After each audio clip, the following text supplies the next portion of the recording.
नमस्ते व्यूअर्स, दर्शकों का स्वागत है जयपुर डायलॉग यूएस से। और पहले की तरह आज फिर से निवेदन है, please like, subscribe and support our channel and share the news about what we talk about here. और अपना फीडबैक देते रहिए ताकि हम आपकी फीडबैक से अपने आप को और भी सफल होने का प्रयास करते रहेंगे।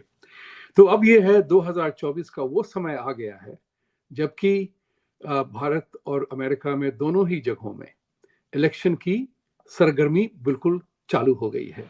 यहाँ तो अमेरिका में अब ट्रंप और बाइडेन का युद्ध तो होना ही है, निश्चित हो गया है।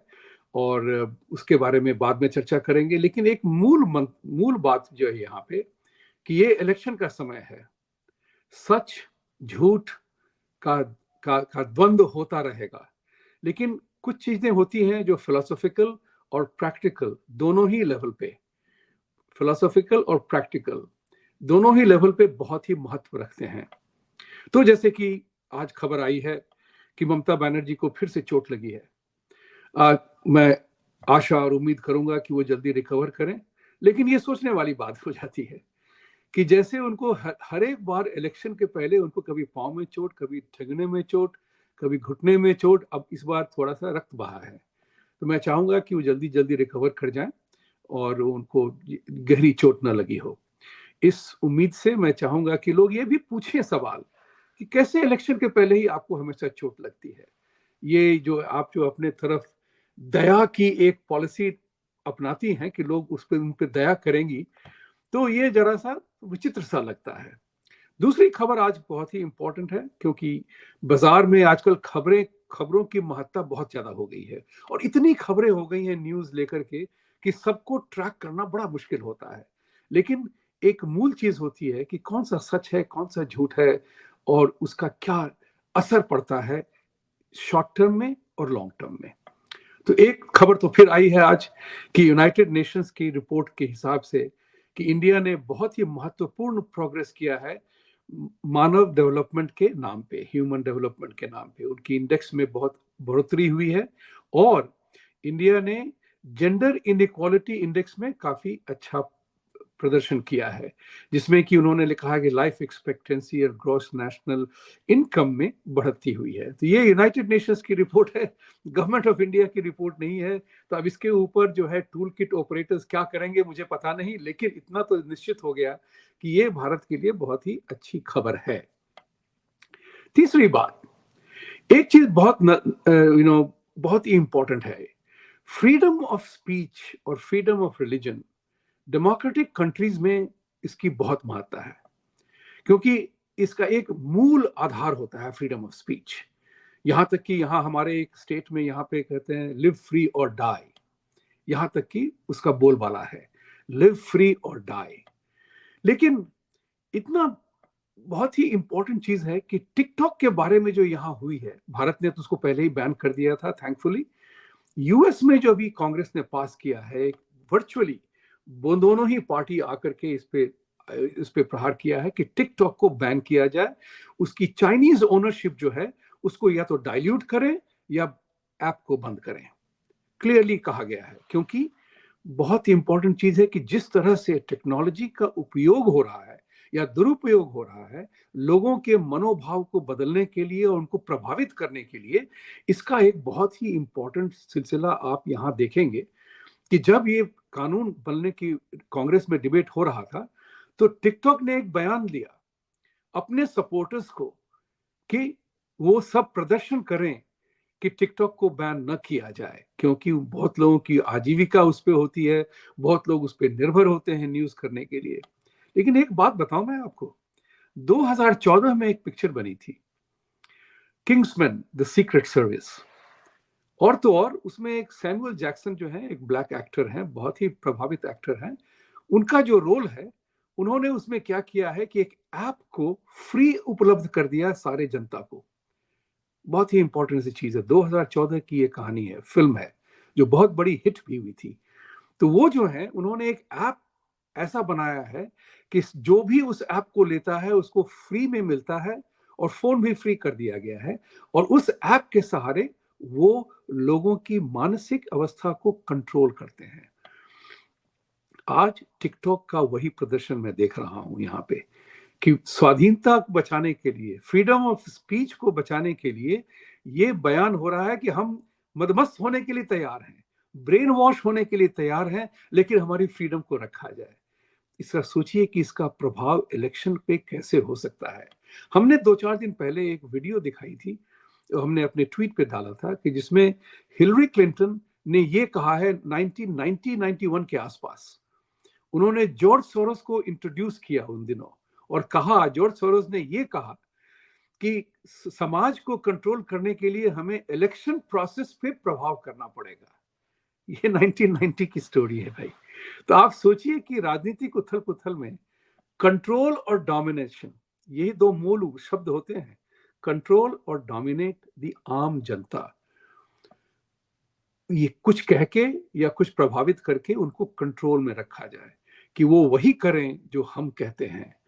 तो इस बात को जरा सोचिएगा जरूर, क्योंकि फ्रीडम जो हो गया है, एक फ्रीडम जो बहुत बड़ा मुद्दा है डेमोक्रेसी का, जब आपकी सबसे बड़ी स्ट्रेंथ को, आपकी सबसे बड़ी मजबूती को अगर वीक किया जाए, कमजोर किया जाए, उसका दुरुपयोग किया जाए फ्रीडम के नाम पे, तब जो होता है उस पर अंकुश लाना पड़ता है। हम अमेरिका में रहते हैं, आप भी भारत में हैं, जहां भी हो, हर एक जगह रोड पे एक स्पीड लिमिट होती है ना। हर एक सड़क पे, फ्रीवे पे भी स्पीड लिमिट पोस्ट होती है। अगर आप स्पीड लिमिट क्रॉस करते हैं और पकड़े गए, तो आपको जुर्माना भरना पड़ेगा। करेक्ट। उसी तरह से स्पोर्ट्स के खेल में, स्पोर्ट्स के बारे में देखिए, चाहे वो क्रिकेट हो या फुटबॉल हो या कुश्ती हो, बॉक्सिंग हो, आप रिंग में जो भी अपनी चापलूसी दिखाएं, अपनी क्रिएटिविटी दिखाएं, रन बनाने का, रन बचाने का, कैच लेने का, जो भी करें, लेकिन एक कानून बनता है, एक डिसिप्लिन बनता है, उसी के मातहत आपको सब कुछ करना है। ये चीज बहुत ही इंपॉर्टेंट है। बिना अंकुश के, बिना डिसिप्लिन के, बिना रूल के फ्रीडम जो है वो कैओस बन जाता है ना। इस बात को सोचिएगा जरा, क्योंकि इस बात की महत्ता इतनी ज्यादा है कि आज वो लोग, criminals and thugs and anti social elements, ये जो हैं मिल करके इस फ्रीडम का दुरुपयोग कर रहे हैं। हम और आप कुछ करें, हमने आपने अगर अपनी हिंदू के धर्म के बारे में बात की, तो उसको तुरंत हिंदुत्व के नाम पे, एज इफ वो कोई हवा सी चीज है, उसको बना देते हैं। लेकिन जो लोग धर्म के नाम पे लोगों को मारते हैं, वो उनका हक बन जाता है। उसी तरह से एक बड़ा सा मुद्दा हुआ अमेरिका में, जहां एक 20 साल की लड़की को एक वेनेजुएला के एक इलीगल इमिग्रेंट ने बहुत निर्ममता से मार डाला। यहाँ के प्रेसिडेंट ने भी उसके बारे में कुछ अपोलोजाइज नहीं किया। ऑन द कॉन्ट्ररी, उसको इलीगल कहा, इसके लिए उन्होंने क्षमा मांगी। लेकिन जिस बच्ची की हत्या हुई, उसके बारे में कोई चर्चा नहीं हुई।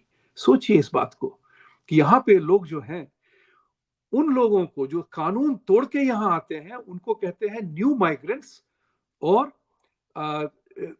अनडॉक्यूमेंटेड कहते हैं। तो एक तरफ जो है मानवता का सहारा लेकर के मानवता का दुरुपयोग होता है, इस पे कोई चर्चा नहीं होती, लेकिन मानवता के नाम पे हम लोगों को बहकाते रहते हैं। आपको और हमें झूठा सा, फरेबी सा स्टेटमेंट दे करके मूर्ख बनाने का प्रयास होता है। तो इस चीज को जरा समझिएगा। और तीसरी लास्ट बात जो मैं कहूंगा, CAA, आखिरकार ये कानून बन चुका है अब भारत में। 4 साल पहले उसका पूरा बयान निकल गया था, लेकिन रूल्स अब बने हैं, रूल्स प्रदर्शित हो गए हैं। अब उसमें एक विभाग है लोगों का, जो कहते हैं कि CAA एंटी मुस्लिम है। बहुत से लोग कॉन्स्टिट्यूशन के बारे में कहना शुरू कर देते हैं, लेकिन वही लोग कॉन्स्टिट्यूशन के नाम पे, मानवता के नाम पे ये नहीं कहते कि जो लोग अपने धर्म के नाम पे मासूम लोगों की हत्या करते हैं, वो किस बात का सिस्टम है, वो किस बात को प्रदर्शित करता है। तो इस बात को लेकर के हमें और आपको सबों को चौकन्ना रहना पड़ेगा। अगर हम चौकन्ना न रहे, तो ऐसा होगा कि खबरें उड़ती रहेंगी, उसका बयान, उसको सत्य साबित करने में समय लगता है। एक डेमोक्रेसी की सबसे बड़ी वीकनेस ये है, फॉल्ट लाइन ये है, कि किसी को भी अगर एलिज किया जाता है कि उसने ये किया, उसको प्रूव करना बड़ा मुश्किल होता है। आप ये सोच लीजिए कि प्रूव करने के लिए बहुत सारे एविडेंस कलेक्ट करने पड़ते हैं, उसके बाद कानून का बयान होता है। लेकिन डिफेंस लॉयर का सिर्फ एक काम है, to raise a reasonable doubt. तो पलड़ा बहुत बड़ा भारी सा है एक तरफ का, कि हमें हर तरह से प्रयास करके उसे प्रूव करना है कि उसने ये किया, लेकिन दूसरे तरफ के पार्टी को सिर्फ एक डाउट सा पैदा करना है। इसी कारण से आप देख लीजिए कि मोहम्मद कसब, जिसने भारत में 26/11 को इस तरह से मर्मम तरह से लोगों की हत्या की थी, उसको भी प्रूव करने में 3 साल लगे थे। आज आप देख रहे हैं कि यहाँ पे भी कानूनन तौर पे बहुत सारे लोग कानून का दुरुपयोग करते हैं। कॉन्स्टिट्यूशन को कोट करेंगे, उसी कॉन्स्टिट्यूशन को जिसके अंदर उन्हें लोगों की सुरक्षा का ध्यान रखना है। भाइयों बहनों, ये श्रृंखला चलती रहेगी, क्योंकि आजकल खबरें तमाम बहुत सारी खबरें उड़ती रहती हैं, आती रहती हैं। किसको कौन सा सच है, कौन सा झूठ है, इसका निर्णय आपको करना है। आपको इस तरह से करना है कि कहाँ पे रीजनेबल है, कहाँ पे अनरीजनेबल है, और उस सवाल को सब पूछना पड़ेगा कि ये कहाँ से उत्पन्न हुआ। अगर आपने अपनी मानसिक व्यवस्था को इस तरह से ट्यून इन नहीं किया, तो बहुत सारी खबरें जो हैं ऐसे ही फैलती रहेंगी और हम बहते रहेंगे। ये बड़ा आसान होता है कि गलत खबरें जो होती हैं ना, वो मनुष्य को बहला लेती हैं और उसमें हम सब बह जाते हैं। हमारा कर्तव्य ये है आज की तारीख में, सच और झूठ को सही तरह से नापे तोले और अपने डिसीजन लें कि कौन हमारे लिए क्या कर रहा है। ये बात बहुत ही महत्वपूर्ण है। इसी सब के साथ, इसी वक्तव्य के साथ आज मैं अंत करता हूं, आप सबों को याद दिलाते हुए, सत्यमेव जयते, और सत्य को जिताने के लिए आपको उठ के लड़ना पड़ेगा। धन्यवाद।